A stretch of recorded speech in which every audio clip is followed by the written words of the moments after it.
During the 2019-20 Black Summer fires, I shot some helmet cam, and particularly on this day, 21st of December 2019. It's a spot fire in here. Looks like it's about 1 kilometre ahead of the main front. This you can see footage looking south. This is looking directly south, slightly southwest. Bilpin. There's the spot again. It's the southeast of Bilpin Public School.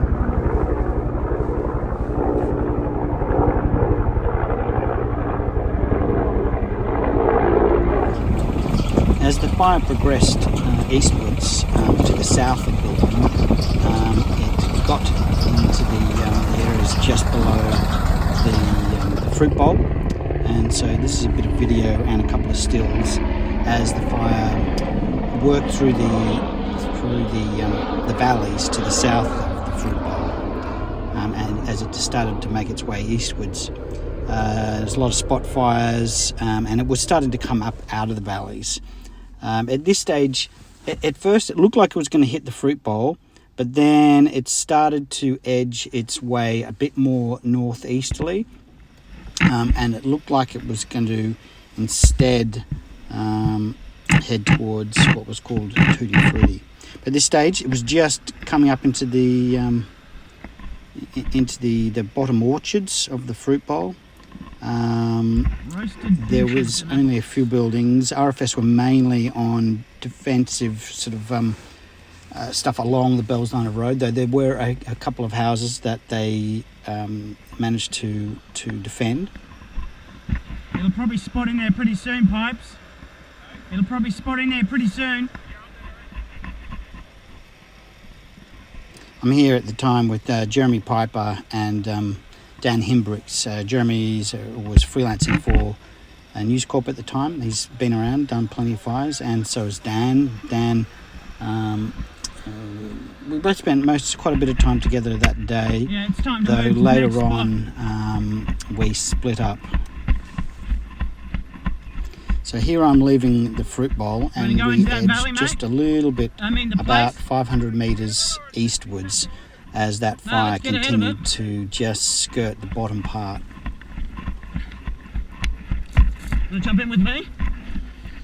My old Land Rover Defender got me through, but not one of the most reliable vehicles I've ever had.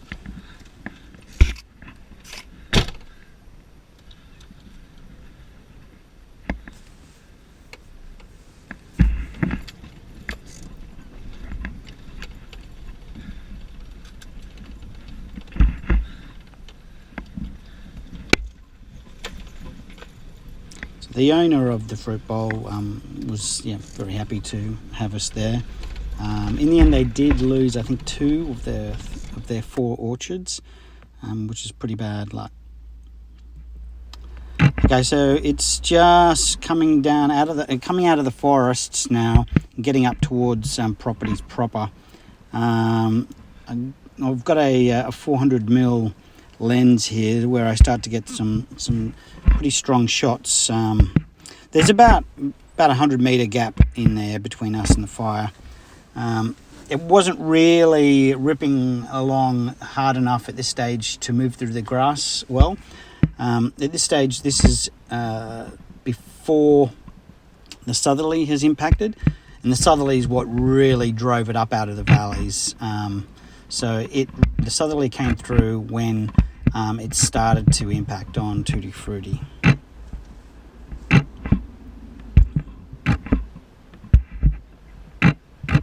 So full crowning there. A few spot fires. You can see to the east, to the west there on the right hand side, some spotting that's occurring just ahead of there. So that started to be a problem for this property as well.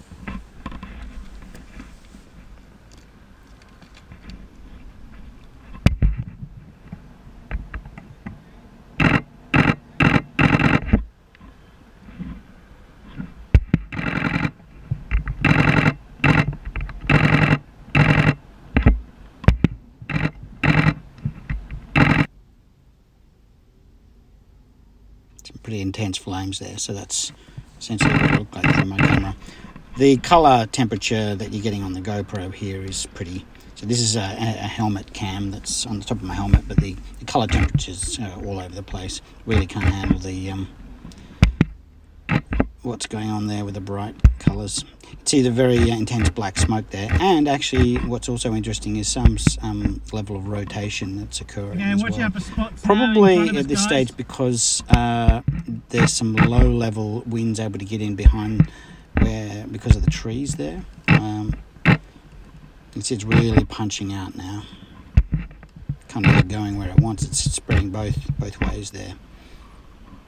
Okay, so you got a spot over by the horses. Spot fire there. I'm pointing it out.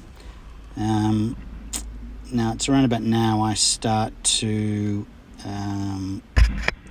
really see that the fire is not going to impact this area hard, but the main head is going to be a little bit further east still.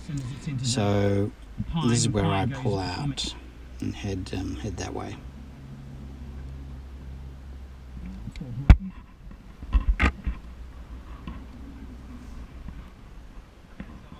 I think I'm going to move. Don't worry about it. They're tents, dude. Yeah, I know. I've told them. But they're on. Here we go. The striker's going to get it.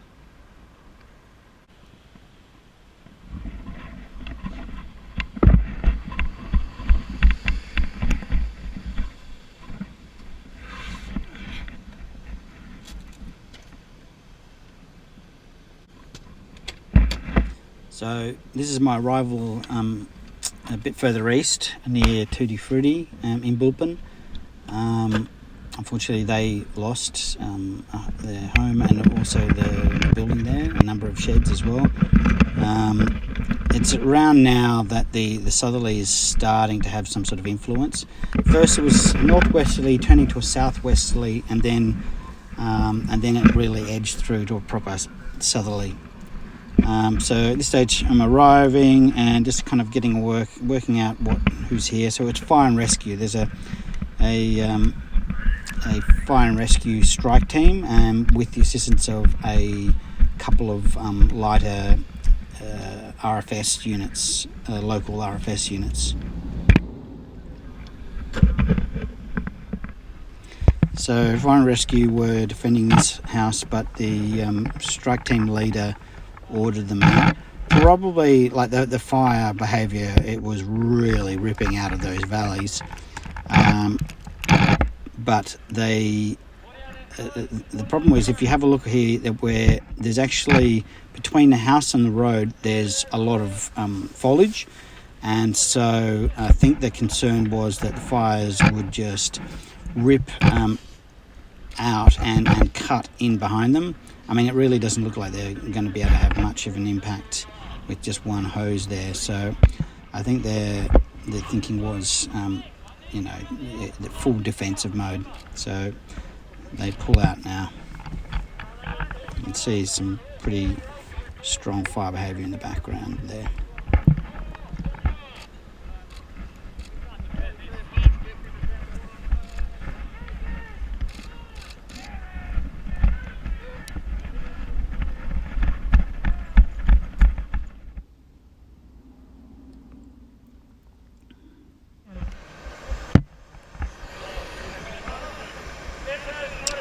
Back out on the road now, really just formalising how they're going to do this and how they're going to set out their teams and how they're going to defend.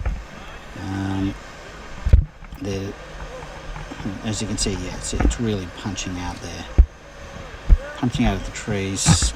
Some quite difficult. The GoPro doesn't really give the impact of just the level of tenseness of this period of time. It was very much, we're surrounded by spotting around us at this stage. Winds had died down a little bit.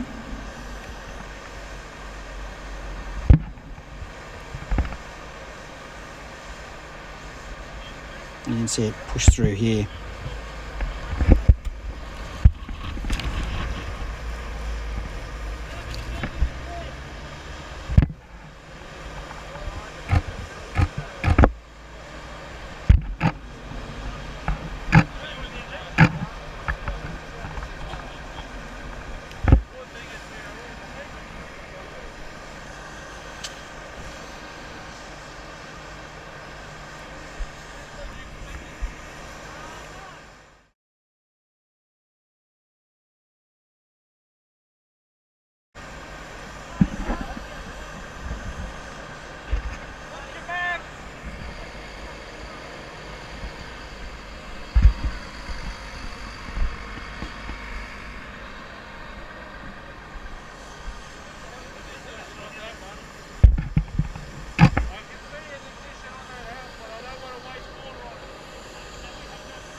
Got these marks.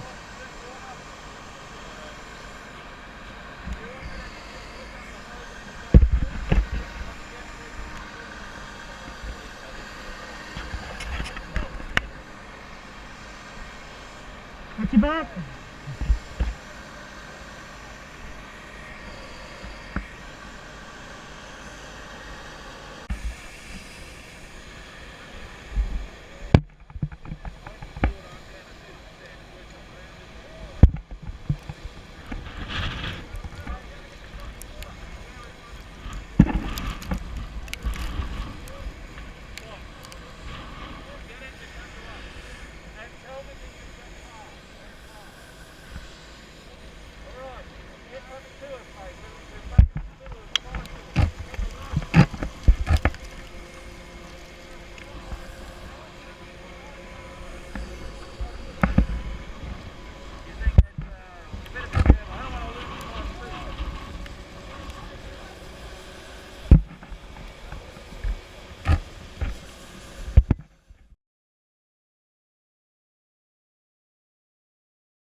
This was a particularly intense moment where a ute coming out of the smoke accidentally hits a fire and rescue firefighter. So it's all pretty hectic here while they're trying to defend their trucks. Home's on fire at the back there. They're trying to knock it down. And here we hear a bang as the smoke's very thick here. And it's hit the firefighter, almost falls into the flames. He's helped out. And then he comes over my way and they need to get back, so I give him a hand into the truck. Yeah, that was pretty full on. At first we thought he'd broken his leg. but it ended up it was just very bad bruising. Can we get him in the top?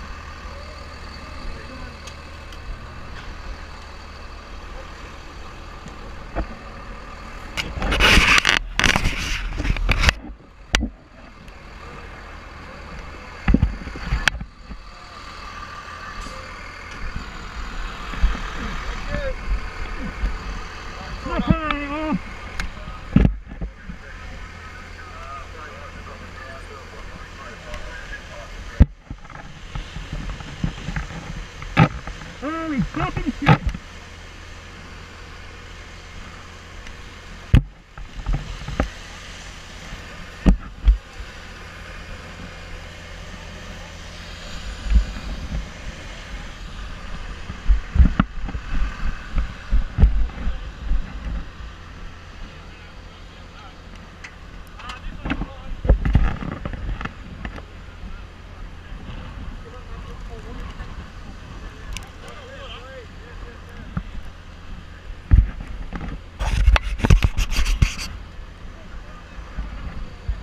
I need fucking water.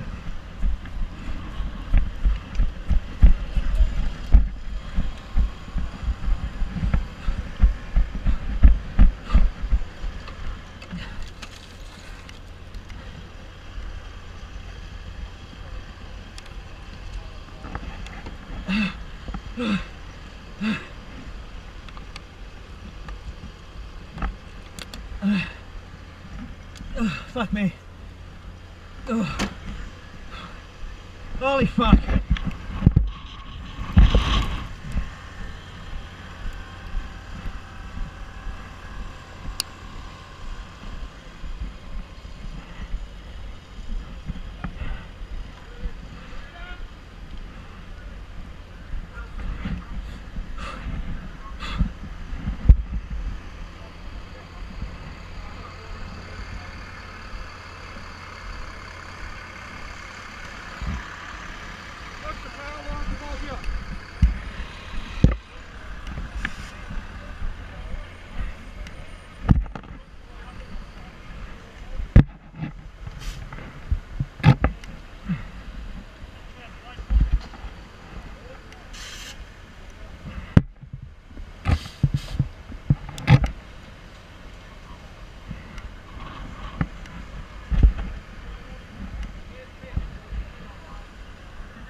Who's the captain of that truck? Because I had a GoPro going on that when he got hit. No idea, mate. Alright, well I'll contact later guys if you need it.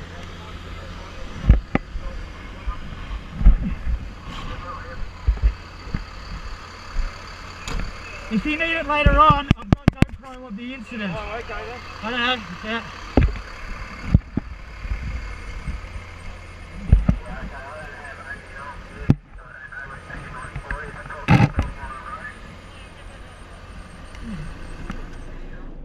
So the rest of this is a some dash cam footage from Land Rover, which I parked there, and it goes on and on. I've cut out most of it, but this is just the impact of the fire bar as it moves through. Ends up with the building burning in front of the vehicle, and then a fire and rescue guy actually moves the four-wheel drive because I left the keys in the vehicle. Tend to do that just so people can, you know, if needed to use it, they can. But anyway, he moved the vehicle just to get it out of the way.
fuck.